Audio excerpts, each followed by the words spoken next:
ndongeye kubasuhuza abakunzi ba Radio Iteme. Ni Jean Paul mu kiganiro kigufi cyane cyo kuri uyu wa gatanu ku itariki ya 8 z'ukwezi kwa gatanu mu mwaka wa 2020, mu kiganiro kigufi cyane aho nanze kuzategereza ibindi biganiro.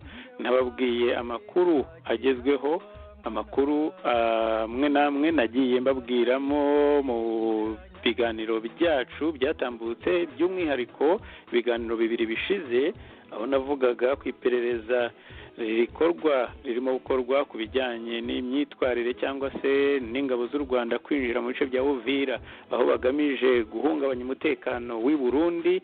Ubu rero kuri uyu munsi ho bakaba bazanya kandi gashya, banyuze muri Lake Rweru, iriya Rweru muzi aho yari yarajugunywemo imirambo yavuye mu Rwanda iri mu mifuka. Uyu munsi rero ingabo z'u Rwanda zahaciye ziri mu bwato, sinzi niba ari ukugira ngo bakore ubushotoranyi, kugira ngo bashake kujijisha no kuyobya uburari, kugira ngo bakomeze gukora ibyo bashaka gukora muri gice cya Uvira, cyangwa se niba bashaka kugira ngo bazahanyure baze mu gutera Burundi baturutse muri iyo nzira y'amazi, cyangwa se ngo barebe imyiteguro y'ingabo z'u Burundi ko yabihagaze muri ako gace. Ubwo nibyo wakwita reconnaissance cyangwa se magambo magufi rec, aho bagiye basa nkaho bashaka kureba imyitwarire na za position z'ingabo z'u Burundi, ndetse bazirasaho bihuta mu bwato, bazirasaho ariko ingabo z'u Burundi nazo zisubizayo amasasu, ku buryo ababibonye batubwiye ko ubwato bwatobaguritse, ndetse amasasu menshi yagiye yinjira muri ubwo bwato, ku buryo bavuga ati nta kabuza harimo ibyangiritse byinshi cyangwa se inkomere nyinshi. Ubwato rero nk'uko nari mbivuze bwanyuze muri Lake Rweru, ni Rweru, ubwo niba mubyibuka neza ni ikiyaga gisa naho gifatanye cyangwa se gisangiwe n'u Burundi ndetse n'u Rwanda. Ubwo rero sinzi ko ndi buvuge byinshi birenze ibi kuri iyi nkuru, kuko iyi nkuru, iki kiganiro ni incamake gusa y'ibyo tuzagarukaho, ariko mushaka kumva ibirambuye mushobora kuza gukurikira ibiganiro twakoze muri ibyo biganiro byashize, cyane cyane n'ikiganiro cy'ejo ku itariki 7 nabivuzeho, mvuga uburyo leta y'u Rwanda ikomeje gushaka uburyo yahungabanya umutekano mu Burundi, cyane cyane umugambi wari uko batifuza ko hazabaho transition cyangwa se ihererekanya bubasha hagati ya perezida Nkurunziza hamwe n'uzamusimbura. Amatora rero akaba ateganyije mu minsi mike cyane, mu byumweru bike cyane, 2 cyangwa se 3. Ku kindi n'ubare ku matariki 20 niba nta cyahindutse muri uku kwezi kwa gatanu. Mu kiganiro nakoze ejo kandi nababwiye ko hari inama bakoresheje aho bifashishije abantu bitwa ko ari abasirikare bakuru bavukiye mu Burundi ndetse bahafite inshuti, bavuga ko babafasha gushaka strategy, uburyo bwiza bwo kuburizamo amatora ateganyijwe mu minsi ya vuba. Aya makuru rero nk'uko nababwiye no kugira gusa ngo mbabwire ibigezweho, ntabwo ari amakuru arambuye, ariko ni amakuru ntashaka ko yategereza ikindi gihe, kubera yuko birimo birahinduka vuba vuba, cyangwa se Kagame akaba azafatirwa mu cyuho, nawe akareba mu kirere bakamurebesha indege, niko twabyitaga tukiri abana. Iyindi ngingo nayo tutari butindeho, ariko nagiraga ngo tuyiganire, irashekeje cyane. Ni inkuru yagaragaye mu binyamakuru tukabanza kwibaza ko ari ibinyoma, ari ibihimbano, ivuga ku mbogo yapfuye muri Musanze, mu karere ka Musanze, noneho abayiriye bakaza gufungwa.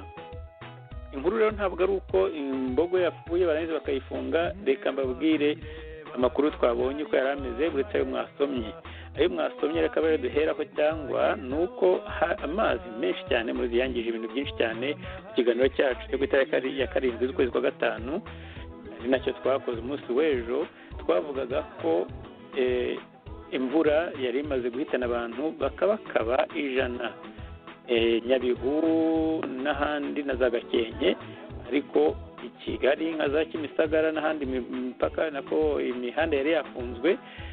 Ariko si byose nyine imvura yari yaciye ibintu, hari n'ahagiye hagaragara hatemba ibintu bimeze nk'imisozi.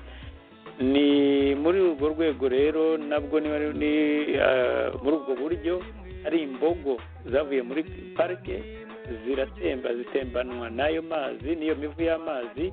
Imwe iza kugaragara, wenda n'inyamaswa zitandukanye, ariko imbogo ko ari nyinshi yo yagaragaraga. Noneho abaturage barayibona, abarinzi ba parike hamwe n'abashinzwe n'abayobozi bakora umuhango wo kuyishyingura. Barayishyingura habona, bayegerekaho itaka rwose. Hanyuma nijoro abantu bashonje, u Rwanda nyine urumva inzara iravuza ubuhuha, n'abajura biravuga ko biyongereye benshi cyane, bariba n'isafuriya iriho amazi gusa, bagahiterurana n'imbabura. Rimwe na rimwe amakuru akomeza kutugera avuga ko n'imbabura baza bagaterura batarebye n'ibirimo. Byinshi rero birakomeza kugaragaza ko hari inzara iteye ubwoba. Nijoro rero abantu baje baravuga bati iyi nyama cyangwa se akaboga baraza baragacukura, hanyuma barayigabana. Amakuru twasomye aravuga yuko ari abantu 11 bakoze ubwo bucukuzi, cyangwa se bagiye gutabura iyo mbogo bakayirya cyangwa se bakayigabana. Mu gitondo rero ubuyobozi nabwo butangira gufunga ababicukuye. Ikirego gihari bavuze ko bazashyikirizwa ubutabera, ngo ikirego bafite ngo ni uko babaziza yuko bariye inyama cyangwa se inyamaswa zo muri parike. Bakunzi ba Radio Iteme mubyumve neza, iyi parike nako iyo mbogo yari yapfuye, yatembanywe n'amazi, yanashyinguwe, yewe ntabwo yari yagishyizwe muri mize ngo izaba urwibutso rw'iyo mvura itagira uko ingana. Bazajya babibwira abantu, bari bayishyinguye ko babonaga nyine yapfuye. Hangije abandi bati iyi ni inyama kandi abantu barashonje, baza kwicukura barayitwara. Enda wavuga uti niba bazigurishije batayipimye ibyo byaba ari ikindi, ariko kuvuga ngo ntibyemerewe kurya inyama zo muri parike. Abantu barya inzoka, abandi barya ikibiribiri, abandi barya inkware, abandi barya ibintu bitandukanye. Ntabwo leta ijya imenya ibintu yarariye mu ijoro. Ariko noneho byongereye abo bantu bari bamaze gupfa. Ariko n'iryari leta y'u Rwanda izareka kuba umubyeyi wacu, ikamenya ko natwe hari ibintu bimwe na bimwe dushobora gufata ubwacu. N'iryari bashobora kumva ko umunyarwanda ashobora kwihitiramo ikimukwiriye. Ibyo rero si icyo cyonyine, ariko naje kumenya amakuru y'uko impamvu ubuyobozi bwaje gukurikirana abantu bariye iyo mbogo cyangwa se bayitaburuye, ni uko nabo bagiye kuyishaka mu gitondo bakayibura. Nabo bari bafite umugambi wo kuyikuriramo bakazayigurisha, hari aho bayigurisha hasi y'impaze, cyangwa nabo bari kuyirya, ariko bari bamaze kuyikorera deal. Iyo deal rero byabapfanye, kuko iyo mbogo yasanze abandi bayiriye z'inkwakuzi. Ubwo butegetsi, ubuyobozi nako n'ubutegetsi si n'ubuyobozi usanga imboga yabo abandi bayibatanze. Mumbabarire mumbwire icyo cyaha bazajyana mu rukiko, kuvuga ngo bari inyama zo muri parike zapfuye, nta nubwo bagiye kwica iyo mbogo, ngo barenze ku mategeko bahiga muri parike. Ibyo bintu ni ibiki? Ariko atubwiye ko icyo batatubwira ni uko nabo bari bayifitiye umugambi, noneho bagasanga abandi bayibatanze.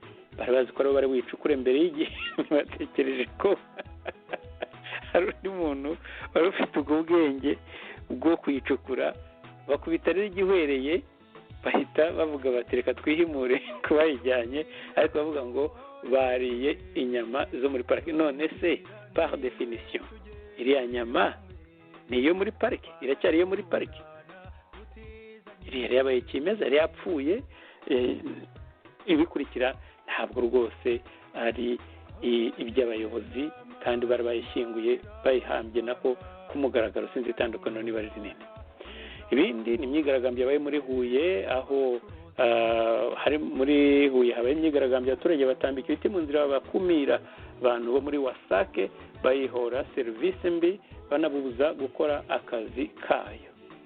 mwibuke ko ejo twabwiraga abo muri Banyahe nabo bagiye kwigaragambya ku karere, abo bahaye amafaranga 90 ngo bimuke, ariko barangiza n'abayafashe kubera inzara nyinshi ya covid bakemera kuva aho bari, ariko bakaba batarigeze berekwa aho bagomba kujya kandi ariyo masezerano leta yari yarabakoreye.